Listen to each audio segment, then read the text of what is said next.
በስመ አብ ወወልድ ወመንፈስ ቅዱስ አሐዱ አምላክ አሜን። መጽሐፍ ሩት መእተዊ እዚ ሰላም ፍቅርን ዘለዎ ዛንታዚ በቲ ህውከትን ናዕብን ዝመልኦ ዘመን መሳፍንቲ ዝኾነ ዛንታ ሓንቲ ሞዓባዊት ሰበይቲ እዩ። ሩት ናብ ሓደ እስራኤላዊ ተመርዓወት ግናኸ ሰብኣያ ሞተ። እንተኾነ ሩት በቲ ንሓማታ ዝነበራ ፍቅርን ንኣምላኽ እስራኤል ዝሓደራ እምነትን ካብ ሓማታ ኣይተፈልየትን። ኣብ መወዳእታ ከዓ ናብ ሓደ ካብቶም ኣዝማት ሰብኣያ ተመርዓወት። ከምዚ ኢሉ ድማ እቲ ዓብይ ንጉስ እስራኤል ዝነበረ ንጉስ ዳዊት ካብ ዘርአ ተወልደ። ኣብ መጽሓፍ መሳፍንቲ ህዝቢ እግዚአብሔር ካብ ኣምላኾም ክርሕቑ ከለዉ መዓት ከም ዝወርዶም ንርኢ። ኣብ መጽሓፍ ሩት ከዓ ሓንቲ ናብ ኣምላኽ እስራኤል ዝመጸት ጓና ሰበይቲ ከመይ ዝበለ በረኸት ከም ዝዓሰላ ኣብ ማእኸል ህዝቢ እስራኤል ድማ ሕብረት ከም ዝረኸበት ነንብብ።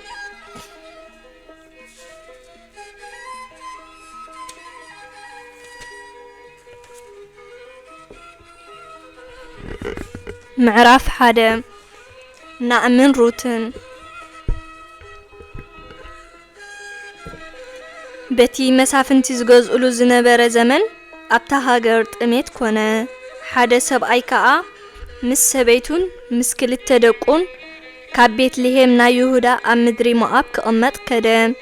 ስም እቲ ሰብኣይ ኤሊሜሌክ፣ ስም ሰበይቱ ከዓ ናእሚ፣ ስም ክልቲኦም ደቁ እውን ማሕሎንን ኪልዮንን ይበሃሉ ነበሩ። ንሳቶም ኣብ ቤትልሔም ናይ ይሁዳ ዝቕመጡ ኤፍራታውያን ነበሩ። ናብ ምድሪ ሞዓብ ከይዶም ከዓ ተቐመጡ። ኤሊሜሌክ ሰብኣይ ናእሚ ድማ ሞተ። እሞ ንሳ ምስ ክልቲኦም ደቃ ተረፈት። ንሳቶም ከዓ ሓንቲ ዖርጳ ዝስማ ሓንቲ ከዓ ሩት ዝስማ ሞዓባውያን ኣንስቲ ኣእተዉ። 10 ዓመት ዝኣክል ኣብኡ ምስ ተቐመጡ ማሕሎንን ኪልዮንን ክልቲኦም ሞቱ። ናእሚ ድማ ሰብኣያን ክልቲኦም ደቃን ስለ ዝሞቱ በይና ተረፈት። ሽዑ ንሳ ኣብ ምድሪ ሞዓብ ከላ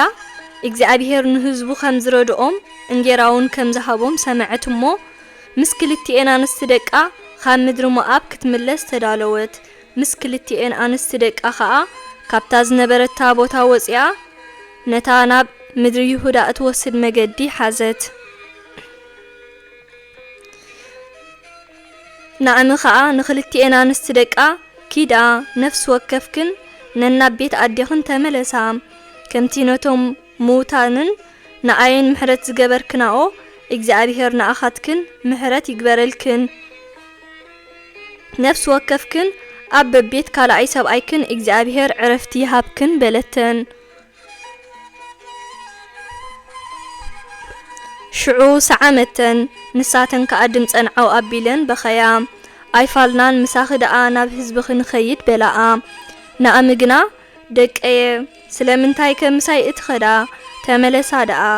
ደጊምዶ ሰብኡትክን ዝኾኑ ደቂ ኣብ ከርሰይ ኣልዮምኒ ደቀየ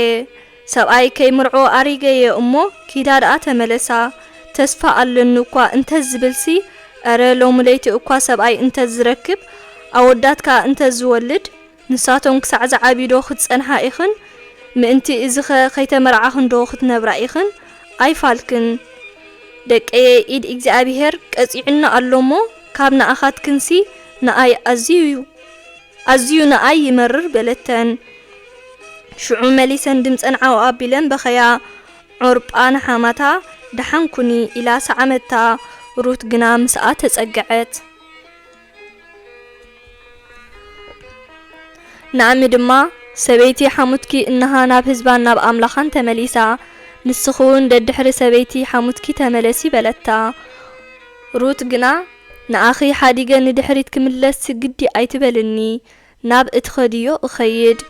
ኣብ እትሓድርዮ ከዓ እሓድር። ህዝብኺ ህዝበይ ኣምላኽኪ ድማ ኣምላኸይ እዩ። ኣብታ እትሞቱላ እመውት ኣብኣ ድማ እቕበር። ኣነ ብሞት እንተዘይኮይኑ ካባኺ እንተተፈልየ እግዚአብሔር ባዕሉ ይቕፅዓኒ በለት። ናእሚ ሩት ምስኣ ክትከይድ ከም ዝቆረፀት ምስ ረኣየት مزراب حدوغتو ناب ቤትልሄም ክሳዕ ዝበጽሓ ክልቲኤን ከዳ ናብ ቤትልሄም ምስ ኣተዋ ብዘሎ ህዝቢ እታ ከተማ ተገሪሙ ወፀ እተን ኣንስቲ ከዓ እዚኣስ እምበር ዶናእምያ በላ ንሳ ድማ እቲ ኩሉ ዝኽእል ህይወተይ ብዙሕ ከም እትመርር ገይርዋ እዩ እሞ ማራ ደኣ በላኒ እምበር ናኣምስ ኣይትበላኒ ክኸይድ ከለኹ ሙሉእ ዘይጉዱል ነበረኒ እግዚአብሔር ከዓ ጥራየይ መለሰኒ እግዚአብሔር ካብ መስከረለይ እቲ ኩሉ ዝኽእል ድማ ካብ ኣኽፋኣለይ ስለምንታይ ናኣሚ እትብላኒ ኣለኽን በለተን ናኣሚ ተመልሰት ሩት እታ ሞዓባዊት ሰበይቲ ወዳ ከዓ ምስኣ ነበረት ንሳተን ኣብ ቤትልሄም ምስ በጽሓ መጀመርታ ዓጺድ ስገም ነበረ ምዕራፍ 2 ሩትን ቦዔዝን ቦዔዝ ዝበሃል ዘመድ ኤሊሜሌክ ሰብኣያን ናኣሚ ሃብታምን ምርኡይን ሰብኣይ ነበረ ሩት እታ ሞዓባዊት ድማ ንናኣሚ ዝፈቕደለይ በዓል ግራት እንተረኸብኩስ ከይደ ክቕርም በለታ ናኣሚ ከዓ ኪድ ጓለይ በለታ ንሳ ከይዳ ናብ ግራት ኣትያ ደድሕሪ እቶም ዓጻዶ ክትቅርም ጀመረት እቲ ግራት እቲ ከዓ እንሆ ናይቲ ዘመድ ኤሊሜሌክ ዝኾነ ቦዔዝ ነበረ እንሆ ድማ ቦዔዝ ካብ ቤትልሄም መጺኡ ነቶም ዓጻዶ እግዚአብሔር ምሳኻትኩም ይኹን በሎም ንሳቶም ከዓ እግዚአብሔር ይባርኽካ በልዎ ቦዔዝ ድማ ነቲ ኣብ ልዕሊ እቶም ዓጻዶ ተመዚዙ ዝነበረ ጊልያኡ እዛ መርዓት እዚኣ ናይ መን እያ በሎም እቲ ኣብ ልዕሊ እቶም ዓጻዶ ዝተመዘዘ ጊልያኡ ከዓ ንሳ ምስ ናኣሚ ካብ ምድሪ ሞዓብ ዝተመልሰት ሞዓባዊት መርዓት እያ ደድሕሪ እቶም ዓጻዶ ኣብ መንጎ እንዳእቲ ቀሪ ሞዶ ከኣሪ በለትኒ ሕጂ እያ ቁሩብ ኣብ ጽላል ዓሪፋ ዘላ እምበር ንጉሆ ምስ መጸት ክሳዕ ሕጂ ደው ኣይበለትን ኢሉ መለሰ ሽዑ ቦዔዝ ንሩት ስምዒ እዛ ጓለይ ክትቅርሚ ኢልኪ ናብ ካልእ ግራት ኣይትኸይዲ ምስ እዘን ጉዛኣተይ ደኣ ልገቢ እምበር ካብዚ ኣይትሕለፊ ኣበየናይ ግራት ከም ዝዓጽዱ ርኢኺ ደድሕሪኦም ሰዓቢ ነቶም ጉዛኣተይ ከይትንኩይኺ ኣዚዘዮም ኣለኹ ምስ ጸማእኺ ድማ ናብቲ እቶም ጉዛኣተይ ቀዲሖም ዝሰትይሉ ዕትሮታት ኬድኪ ስተይ በላ ሽዑ ንሳ ብገጻ ናብ ምድሪ ተደፊኣ ሰገደትሉ ኣነ ወሰንተኛ ክንሰይ በኣይ ክትግደስ ዝደለኻስ ከመይ ኢለ ኣብ ቅድሜኻ መጎስ ረኸብኩ በለቶም ቦዔዝ ድማ እቲ ድሕሪ ሞት ሰብኣይኪ ንሓማትኪ ዝገበርክዮን ኣቦኽን ኣዴኽን ዝተወለድክላ ምድርን ከም ዝሓደግኪ ቅድም ናብ ዘይትፈልጥዮ ህዝቢ ድማ ከም ዝመጻእኺ ኣጸቢቖም ነጊሮምና ኣለዉ እግዚአብሔር ከም ግብርኺ ይሃብኪ ዓስብኺ ከዓ ካብቲ ሓለዋኡ ደሊኺ መጺኽዮ ዘለኺ እግዚአብሔር ኣምላኽ እስራኤል ሙሉእ ይኹን ኢሉ መለሰላ ንሳ ከዓ ጎይታዬ ከም ሓንቲ ካብተን ጉዛኣትካ እኳ ዘይኮንኩስ ንግዝእትኻ ተዛሪብካ ኣጸናኒዕካኒ ኢኻ እሞ ድሕሪ ሕጂ እውን ኣብ ቅድሜኻ ሞጎስ ክረክብ ተስፋ ኣሎኒ በለት ግዜ ምሳሕ ምስ ኮነ ቦዔዝ ናብዚ ቅረቢ እሞ እንጌራ ቆሪስኪ ኣብዚ ጸብሒ እናጥለቕኪ ብልዒ በላ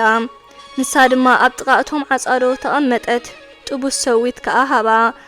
ንሳ ድማ በልዐት ጸጊባ እውን ኣትረፈት ክትቅርብ ምስ ተንስአት ድማ ቦዔዝ ነቶም ጉዛኣቱ ኣብ ማእኸል እንዳእቲ እኳ እንተቐረመት ኣይትሕፍርዋ ካብ ዕትርቲ መስሒቕኩም ከዓ ክትኣርዮ ሕደጉላ እምበር ኣይትኸሩይላ ኢሉ ኣዘዞም ኣብቲ ግራት ከዓ ክሳዕ ምሸት ቀረመት ነቲ ዝቐረመቶ ድማ ዘበጠቶ 10 ኪሎግራም ስገም ከዓ ኾነ ጸይራቶ ከዓ ናብ ከተማ ኣተወት ሓማታ ድማ እቲ ዝቐረመቶ ክንደይ ከም ዝኾነ ረኣየት ሩት ከዓ ነቲ ተረፍ ጽጋባ ኣውጽያ ሃበታ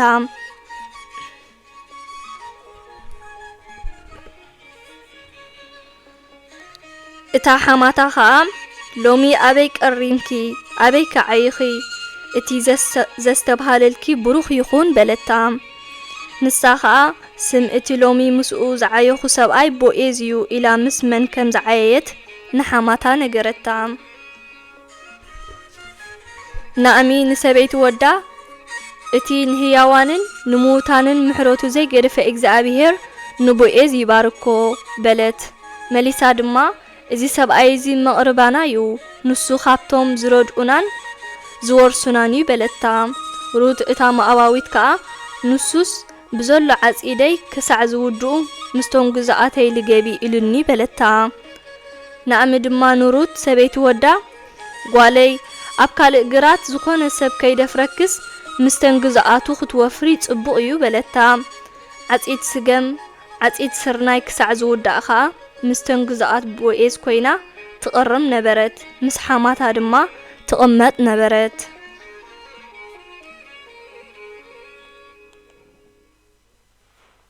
ምዕራፍ 3 ሩትን ቦኤዝን ኣብ ዓውዲ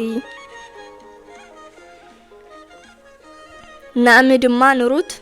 ጓለይ ብጽቡቕ ምእንቲ ክትነብርስ ሓዳር ክረኽበልኪ ይግባኣኒ እዩ ሕጂ ከዓ እቲ ምስተን ግዛኣቱ ትውዕሊ ዝነበርክ ቦኤዝ ዘመድናዩ እንሆ ንሱ ሎሚ ለይቲ ስገም ኣብ ዓውዲ የዙሮ ኣሎ እምበኣርሲ ተሓጺብክን ሽቱ ተቐቢእኽን ክዳንኪ ተኸደኒ እሞ ናብቲ ዓውዲ ውረዲ በሊዑን ሰትዩን ክሳዕ ዝውድእ ግና ኣይትረኣዮ ኣበይ ከም ዝድቅስ ፍለጢ ምስ ደቀሰ ኸይድኪ ብሸነኽ እግሩ ቀሊዕኺ ደቅሲ ንሱ ከዓ እትገብርዮ ክነግረክዩ በለታ ሩት ድማ ዝበልክኒ ኩሉ ክገብር እየ በለታ ናብ ዓውዲ ወሪዳ ድማ ከምቲ ሓማታ ዝኣዘዘታ ኩሉ ገበረት ቦኤዝ በልዐን ሰተየን ባህውን በሎ ኣብ ጸግዒ ቅሚጦ ክድቅስ ከዓ ኸደ ሽዑሩት ቀስ ኢላ መጽያ ብሸነኽ እግሩ ቀሊዓ ደቀሰት ፍርቂ ለይቲ ምስ ኮነ ከዓ ቦኤዝ ሰንቢዱ ተበራበረ ምስ ተገምጠለ ድማ እንሃ ሰበይቲ ኣብ እግሩ ደቂሳ ነበረት ንሱ ከዓ መን ኢኺ ኢሉ ሓተታ ንሳ ድማ ኣነ ሩት ግዝእትኻ እየ ንስኻ ረዳእን ወራስን ስለ ዝኾንካ ጫፍ ክዳንካ ኣብ ልዕሊ ግዝእትኻ ዘርግሕ ኢላ መለሰትሉ ቦኤዝ ከዓ ኣትጓለይ ደድሕሪ ሃብታማት ኮነ ድኻታት መንእሰይ ስለ ዘይሰዓብኪ ካብቲ ቀዳማይ ለውሃትኪ እቲ ዳሕራይ በሊጹ እዩሞ እግዚአብሔር ይባርኽኪ ሕጂ ድማ ጓለይ ኣይትፍርሂ ለባም ሰበይቲ ሙኻንኪ ኩሎም ደቂ ዓደይ ስለ ዝፈልጡ ዝበልክዮ ኩሉ ክገብረልክየ ሕጂ ከዓ ሓቂዩ ኣነ ወራሲ እየ ግናኸ ካባይ ዝቐርብ ወራሲ ኣሎ ንሎሚ ለይቲ ሕደሪ ጽባሕ ድማ ንሱ እንተወረሰኪ ጽቡቕ ይውረስኪ ክወርሰኪ እንተ ዘይደለየ ግና ኣነ ከም ዝወርሰኪ ብህያው እግዚአብሔር እምሕል ኣለኹ ሕጂ ግና ክሳዕ ዝወግሕ ደቅሲ በላ ክሳዕ ዝወግሕ ድማ ኣብ እግሩ ደቀሰት ንሱ ሰበይቲ ናብ ዓውዲ ከም ዝመጸት ኣይፈለጥ ኢሉ ስለ ዝነበረ ገና ኸይወግሐ ኸሎ አንጊሃ ተንሰአት ቦኤዝ ግና እቲ ተኸዲንክዮ ዘለኽ ነጸላ ሃቢ ዘርግሕዮ በላ ንሳ ድማ ዘርግሓቶ ንሱ ከዓ 20 ኪሎግራም ዝኸውን ስገም ሰፊሩ ኣሰከማ ናብ ከተማ ከዓ ኣተወት ናብ ሓማታ ምስ መጸት ከዓ ከመይ ኮነ ጓለይ በለታ ሩት ከዓ እቲ ቦኤዝ ዝገበረላ ኩሉ ነገረታ ኣብ ሓማትኪ ጥራይ ኢትኪ ኸይተኣቱ ኢሉ እዚ 20 ኪሎግራም ዝኸውን ስገም እዚ ሂቡኒ ድማ በለታ ናኣሚ ከዓ ቦኤዝ ነዚ ነገር ዝሎሚ ከይወድኦ ኣይዕርፍን እዩሞ እቲ ነገር ከመይ ከም ዝውዳእ ክሳዕ ትፈልጢ ስቕበሊ ጓለይ በለታ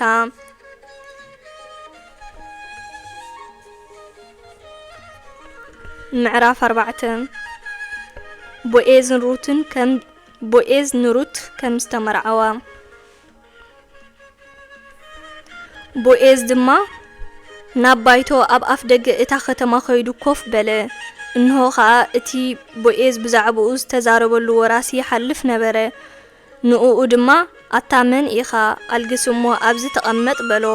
ንሱ ከዓ ኣልጊሱ ተቐመጠ ቦኤዝ ድማ ካብ ዓበይቲ እታ ከተማ 10 ሰብኣይ ጸዊዑ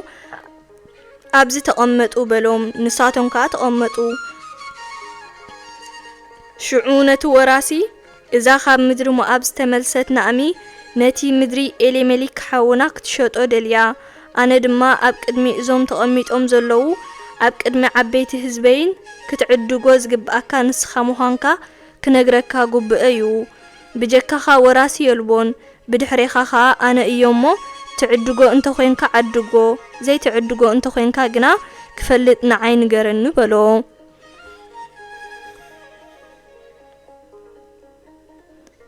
ንሱ ኸኣ ክዕድጎ የበለ ቦዔዝ ድማ በታ ነታ ግራት ካብ ናእሚ እትዕድገላ መዓልቲ እቲ ርስቱ ብስም እቲ ምዉት ምእንቲ ክጽዋዕ ንሩት እታ መኣባዊት ሰበይቲ እቲ ምዉት ክትወስዳ ኢኻ በሎ እቲ ወራሲ ድማ ርስተይ ከየበላሹስ ኣይወርሳኔ ክወርሳ ኣይክእልን እዮሞ ንስኻ ውረሳ በሎ ቀደም ኣብ እስራኤል ኣብ ምውራስን ኣብ ምልዋጥን ኩሉ ነገር ምእንቲ ክጸንዕ ሰብ ሳእና ኣውፂኡ ነቲ ብጻዩ ክህቦ ልማድ ነበረ በዚ ድማ ኣብ እስራኤል ኩሉ ነገር ይጸንዕ ነበረ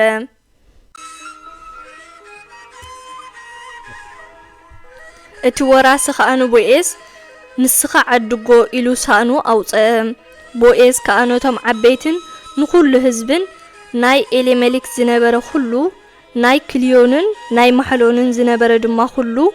ካብ ናእሚ ከም ዝዓደግክዎ ሎሚ ንስኻትኩም ምስክር ኢኹም ስም እቲ ምዉት ድማ ካብ ማእኸል ኣሕዋቱን ካብ ዝኽሪ ዓዱን ከይጠፍእ ርስቲ እቲ ምዉት ብስሙ ምእንቲ ክጽዋዕ ኢለ ንሩት እታ መኣባዊት ሰበይቲ ማሕሎን ሰበይተይ ክትኮነኒ ከም ዝወሰድክዋ ሎሚ ምስክር ኢኹም በሎም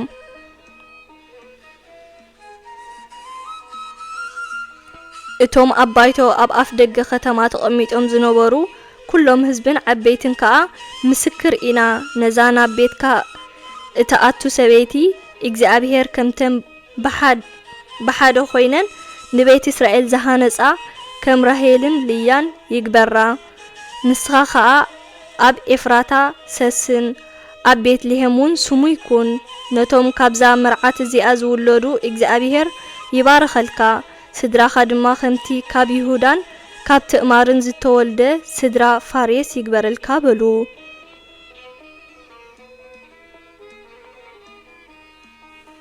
ወለዶ ዳዊት ሽዑ ቦዔዝ ንሩት ወሰዳ ንሳውን ሰበይቱ ኾነት እግዚአብሔር ከዓ ባረኻ እሞ ጠነሰት ወድውን ወለደት እተን ኣንስቲ ከዓ ንናእሚ ሎሚ ወራሲ ኣይከለኣክን እሞ እግዚአብሔር ይባረኽ እዚ ቆልዓ እዚ ድማ ኣብ ኩሉ እስራኤል ይሰመ እታ እተፍቅረክን ካብ 7 ወዲ እትበልጽን ሰበይቲ ወድኺ ወሊዳቶ እያሞ ንሱ ነፍስኺ ዘሐድስን ኣብ እርግናኺ ዝረድኣክን ክኾነልክዩ በላኣ ናእሚ ድማ ነቲ ህፃን ወሲዳ ሓቆፈቶ ሞግዚቱውን ኮነት እቶም ጎረባብታ ከዓ ንናእሚ ወዲ ተወሊድላ ብምባል ኢዮቤድ ኢለን ሰመያኦ ንሱ ኣቦ እሰይ ከዓ ኣቦ ዳዊት እዩ ወለዶ ፋሬስ እምባር እዚ ዝስዕብ እዩ ፋሬስ ንኤስሮም ወለደ ኤስሮም ንኣራም ወለደ ኣራም ንኣሚናዳብ ወለደ ኣሚናዳብ ንነአሶን ወለደ ነአሶን ንሰሎሞን ወለደ ንሰልሞን ወለደ ሰልሞን ንቦዔዝ ወለደ ቦዔዝ ንኢዮቤድ ወለደ ኢዮቤድ ንእሰይ ወለደ እሰይ ከዓ ንዳዊት ወለደ ወስብሐት ለእግዚአብሔር ወለወላዲቱ ድንግል ወለመስቀሉ ክቡር አሜን